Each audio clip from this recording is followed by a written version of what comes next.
Hi, I'm Sarah Matheny here at everydaydish.tv, and I'm the creator of Peas and Thank You, the website, but also the new book, Peas and Thank You, Simple Meatless Meals the Whole Family Will Love. Today I'm going to show you how to make our Mediterranean lentil meatballs. There's no meat in these meatballs, so it's kind of funny that I call them meatballs, but they're soy-free, they're gluten-free, and they're really a delicious substitute for your spaghetti meatballs that your family party already loves. So we're going to start with some pre-cooked lentils.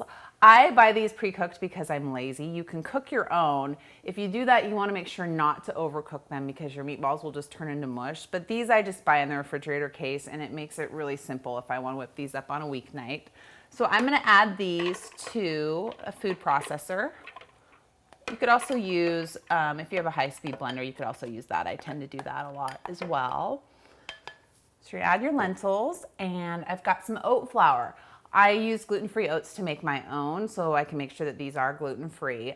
But if it's not a concern, you can just use regular oats. So I've just ground this. I'm going to add that. That's going to act as a binder. I've got some chopped onion. I've got some sun-dried tomatoes. Now these I buy dried in the bulk food section, and then I reconstitute them in some hot water and chop them up. I like to do it this way better than using the ones that are packed in oil because you don't really need that extra oil, and it tends to make your meatballs fall apart if there's a lot of extra oil in them. I'm gonna add those. Then for flavor, I've got some, this is wheat-free tamari. If gluten-free is an issue for you, you're gonna wanna find the wheat-free. Otherwise, you can just use soy sauce. This is some vegan Worcestershire sauce. You want to make sure it's vegan. The traditional Worcestershire sauce has sardines or anchovies in it, and you don't want that if you're vegan. Got some Dijon mustard for some extra flavor.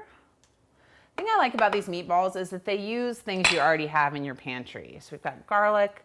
There's nothing exotic in here, except for maybe these. These are Greek olives that I've chopped up. I like to add these at the end, so I'm going to wait just a second to add those. And this is fresh basil.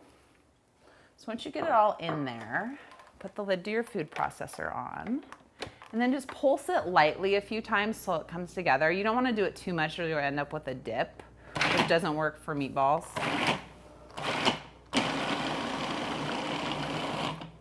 That's probably good. And then I'm going to add my olives, and I'm just going to stir them in actually because I like to find little hunks of olives in my meatballs when I'm eating them. Really get that extra flavor in there. So I'm just going to kind of mix these in. There's no need to use an extra bowl, dirty it up. You can just scoop your meatballs straight from here.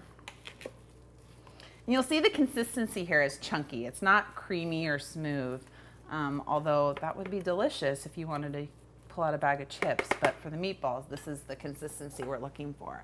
And I've got a cookie scoop here that I'm going to use to scoop these out and make really uniform meatballs with. You could use a bigger scoop like an ice cream scoop if you wanted bigger meatballs, but then you're going to have to bake them a little bit longer. I've got a baking tray that I've sprayed with cooking spray on top of a piece of parchment.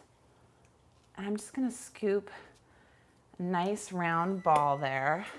And these make about a dozen if you're using this size. Okay, I'm just gonna scoop the very last one out here. This batch somehow I've ended up with an odd number, but that's okay. The more meatballs, the better in my family.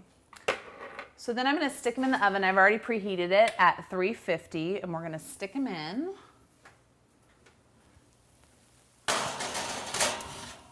And those are gonna bake for 20 minutes. I'm gonna check them about halfway through and turn them. If you're really picky, you could stop at about every 5 minutes and turn them so they're completely brown, but I just usually do it twice. Check them after 10 minutes, flip them over, put them back in for another 10 minutes.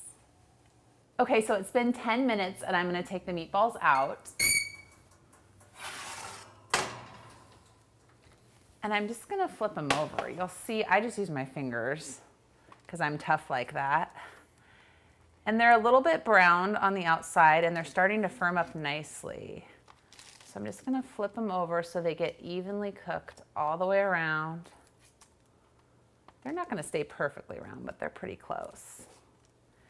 And then once I've got them all flipped over here,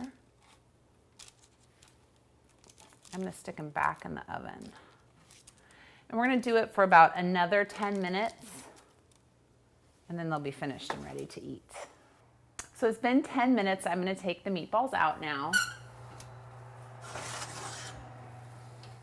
And you'll see they're nicely browned. They've firmed up a lot, so you can just throw them on whatever you're making here. I've got some already cooked up here. You can make a gluten-free pasta to eat these under. This is quinoa, it's great, but if gluten's not an issue, just use regular pasta. And I've got a sauce over here. There's a great sauce recipe in the book that's super simple, organic tomatoes, lots of spices, or you can just use a jarred sauce if you're in a hurry. I like to buy organic just because tomatoes are on the dirty dozen list. So it's important to me that we keep our sauce pesticide free. But I'm just gonna spoon some sauce over these. They're wonderful, even if you don't want to put the sauce on them, you could stuff them in a pita. Since they have those Greek flavors, it's really delicious. You could throw some hummus in there, or just serve them over spaghetti for your family, and it makes a really great dish. So thanks so much for joining us. I hope you'll try making these meatballs yourself.